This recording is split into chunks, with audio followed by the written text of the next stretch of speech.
దానికి ఇక్కడ అందుకని దానికి యేసు ప్రభు గురించి కొన్ని మాటలు చెప్పాను. దాన్ని మంచి జ్ఞానంతో సాధించి ఆస్వాదించాలని అనేక బిడ్డలు కూడా ఈ రీతిగా చెప్పడానికి మంచి జ్ఞానాన్ని మన యేసు ప్రార్థిస్తున్నారు. అక్కడ ఏముందట కొన్ని విషయాలు చెప్తాను. ఏముందట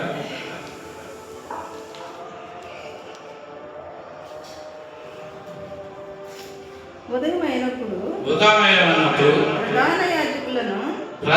యాజకులను ప్రజల పెద్దలందరూ యేసును చంపేయాలని ఒక తీర్మానం చేసుకున్నారు. హల్లెలూయా. ఎందుకు ఈ మాట చెప్తానంటే ప్రధాన యాజకులు అక్కడ పెద్దలు అందరూ కలిసి ఏమి పాపం చేశారు, ఏం చేశారు అనేది ఆయన చెప్పడానికి కారణం ఏమిటి? అక్కడికి కొన్ని మాటగా చంపవాలని ఆయనకు ఆలోచన చేసి ఎవరు చేశారు? ఆలోచన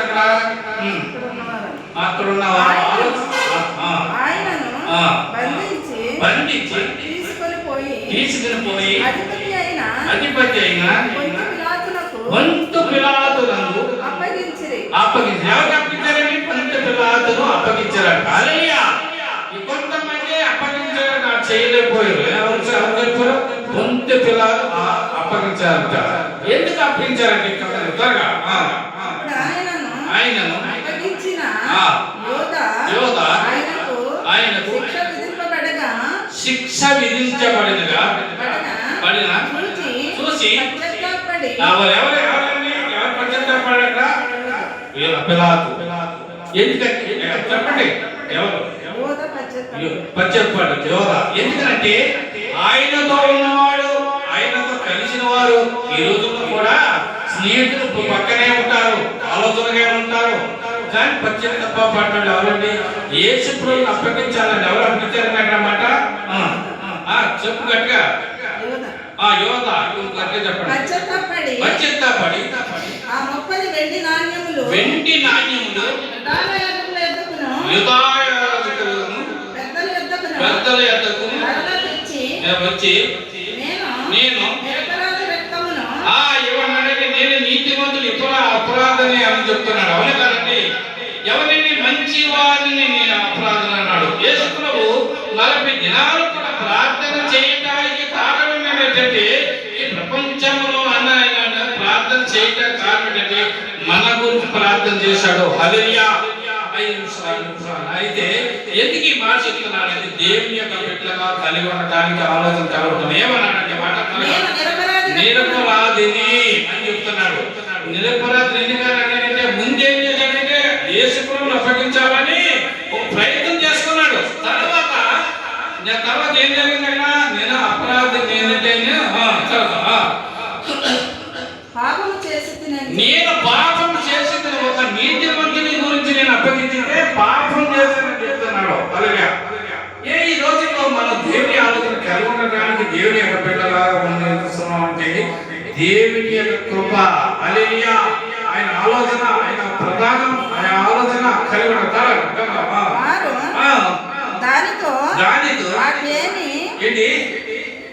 వారు దానితో మాకేమి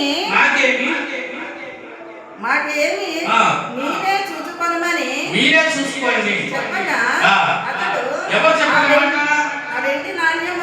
ఎండి నాణ్యములు దేవాలయంలో పారవేసి గిట్టేసి అన్నాడు. ఒక నీతిమంతుడు ఆ డబ్బు ధనము గురించి నేను అప్పగించాను కాబట్టి ఇది పాపము అని ఏం చేశాడంటే ప్రధాన ఒక దేవాలయంలో ఇస్తాడంట. అప్పుడు ఎప్పుడైతే పారవేసి పోయి ఏంటంటే ఏం చేయాలంటే ఉర్రు పెట్టుకున్నాడట. ఆయన చనిపోయాడట. హల్లెలూయా. ఎందుకంటే ఒక నీతిమంతుని గురించి మనం ఏం చేయాలంటే ఆయన గురించి మనం ఏం చేయాలి? మనం ఆలోచన కలిగి ఉండకూడదు. ఏం చేయాలని ఉపకారం చేయాలి, ఆలోచన చేయాలి. యేసు ప్రభు మన గురించి కారణం ఎందుకు చేశాడు? చెప్పండి. పెట్టుకుని ప్రధాన ఎండి నాణ్యములు తీసుకుని ఇది రక్త సంబంధమైన కనుక వీటిని కానుక పెట్టిలో వేయకూడదు. ఏం వేయకూడదండి? రక్తముతో ఉన్న డబ్బులు ఏం చేయాలి? దాంట్లో వేయకూడదు. ఇక్కడ ఏం చేశారు? తర్వాత ఏం చేశారు? అక్కడ తగదని చెప్పుకొనిరి.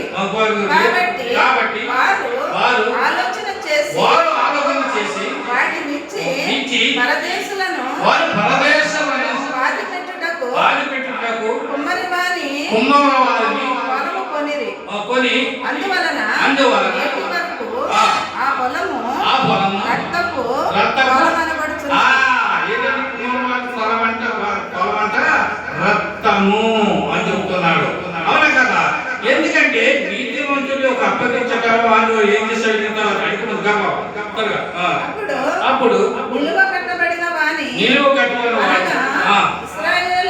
ఇశ్రాయేలీయులలో కొందరు నిలువ కట్టిన వాని క్రయధనమైన 30 వెండి నాణ్యములు తీసుకొని ప్రభు నాకు నియమించిన ప్రకారము వాటిని కుమ్మరి వాని పొలమున ఇచ్చిరి. ఎందుకు ఈ మాట చెప్తున్నానండి? దేవుని సన్నిధిలో 40 దినాలు ప్రార్థన చేయడం కారణం ఏంటంటే ఆయన తెల్లారుజామున మగ్దలేని మరి యేసుప్రభు దగ్గర ఎందుకు వచ్చింది తెలుసా? అక్కడ మనుషుల గురించి వెళ్ళలేదు, అక్కడ సువార్తను ప్రకటిస్తాకి వెళ్ళింది ఆవిడ. ఆయన చాలా మంది అంటారు మా నాన్న ఉన్నాడు, మా ఆయన ఉంది అని అనుకుంటారు. అక్కడ మనుషులు ఉంటారు. అక్కడ ఆత్మ ఎక్కడ ఉంటుంది? దేవుని దగ్గర ఉంటుంది. దేవుడు యేసుప్రభు కూడా ఆయన యొక్క సమాధిలో నుంచి వెళ్ళిపోయిన తర్వాత శిష్యులు తెలిసాడు. థామస్ కూడా తెలియదంట. తర్వాత అనుమానం చేశాడంట, నువ్వు నిజమైన యేసుప్రభువే అని తెలితే నీ ఒక చేయబెట్టిన ఏలో పెట్టి నన్ను అర్థం చేసుకో అని చెప్తున్నాడు. అటువంటి వారు ఉన్నారా? అటువంటి ఆలోచన కలుగుతున్నావా? మనం నడవలసిన ప్రార్థన ఏంటంటే జీవితంలో ప్రార్థన కలుగుతున్నాం.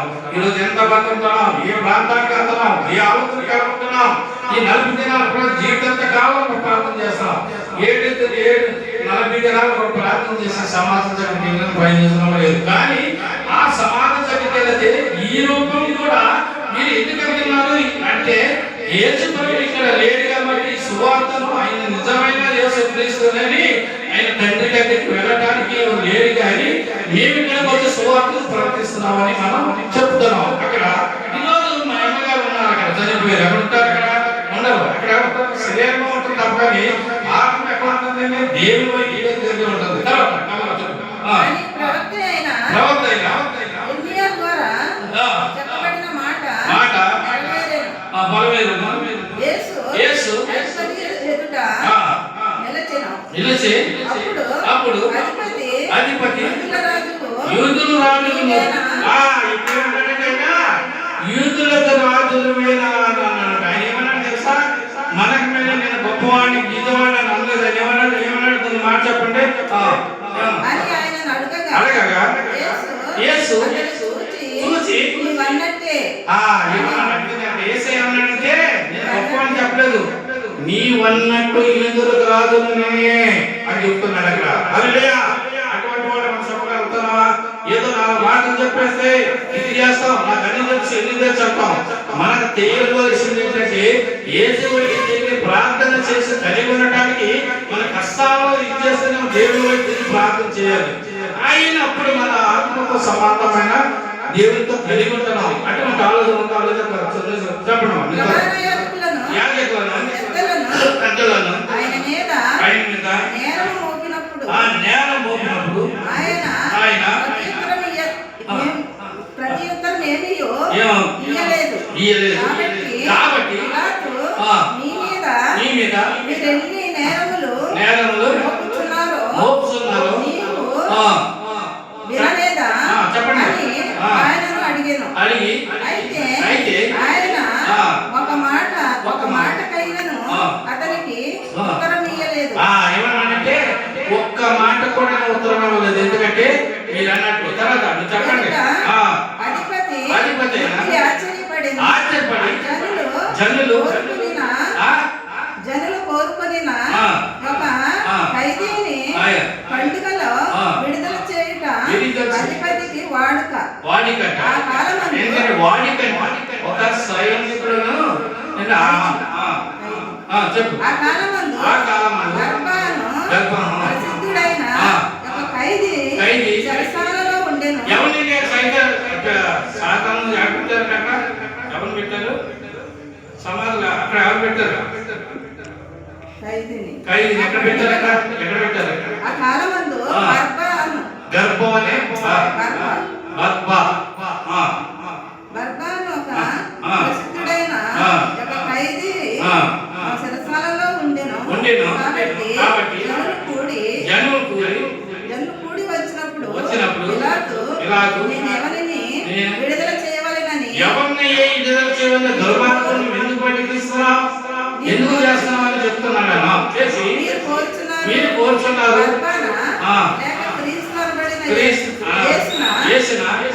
అని అడిగారు. ఎక్కడ అడిగారు? అక్కడ ఉన్న జనాన్ని అడిగారు. అక్కడ బర్బాన యేసుక్రీస్తుని మీరు బయటకు తీసుకొస్తున్నారు. తర్వాత చూచి ఆయనను అప్పగించిరని అతడు ఎరిగి ఉండెను. అతడు న్యాయపీఠం మీద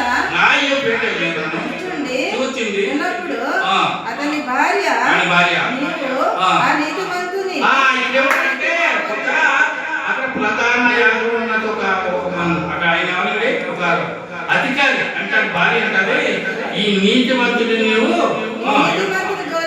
నువ్వు పోవద్దు. భార్య చెప్తున్నా ఒక రాజుగారి భార్య చెప్తుంది, ఒక నీతిమంతుడు కాదు జోలికి నువ్వు పోతే మనం ఏమవుతాం అంటే ఏమన్నమాట నేను బాధపడితిని. ఎవరి కళ్ళకి వచ్చారు? అక్కడ ఎవరి కళ్ళకి వచ్చారు? వచ్చాను. ఎందుకు ఈ మాట చెప్తున్నానంటే దేని ఆలోచన కలుగుతున్నాం, దేని యొక్క అయితే ఎందుకు ఈ మాట చెప్తున్నానంటే ఈ ఉదయ ఆదివారం సేవలో 10 నిమిషాలు ఈ యొక్క సేవ పరిశ్రమ కొన్ని మాటలు చెప్పేదాము. మరి ఆ ప్రార్థన ఆలకించండి, ఆశీర్వదించండి. మరి ప్రతి దినం కూడా శుక్రవారం ఆదివారం కూడా అనేక మంది ప్రార్థన చేస్తాం తండ్రి. మరి చిన్న పూర్ణ గవర్నమెంట్ యూట్యూబ్ సేవలు చేస్తున్నాము. అటు తప్పనిసరిగా మా గురించి కూడా ప్రార్థన చేయండి. అటు ప్రార్థన చేస్తాం. ప్రార్థన మహాపరిశుద్ధుల కర్మ దేవ నీ ఘనమైన నామాన్ని తండ్రి ఈ యొక్క జీవించిన ఆశీర్వదించండి. ఇని వారి ప్రతి కుటుంబాన్ని దీవించండి. వారి ప్రతి కార్యాలు నెరవేర్చండి. ఎవరైతే తండ్రి ఈ సేవను చూస్తున్నారు ప్రతి తండ్రి నన్ను కూడా జ్ఞానం నుండి ఆశీర్వదించండి. నా గురించి ప్రార్థన చేయండి. మిమ్మల్ని గురించి ప్రతి శుక్రవారం ఆదివారం ప్రార్థన చేస్తాం. అంటే ప్రార్థన మిమ్మల్ని ఆశీర్వదించిన గాక.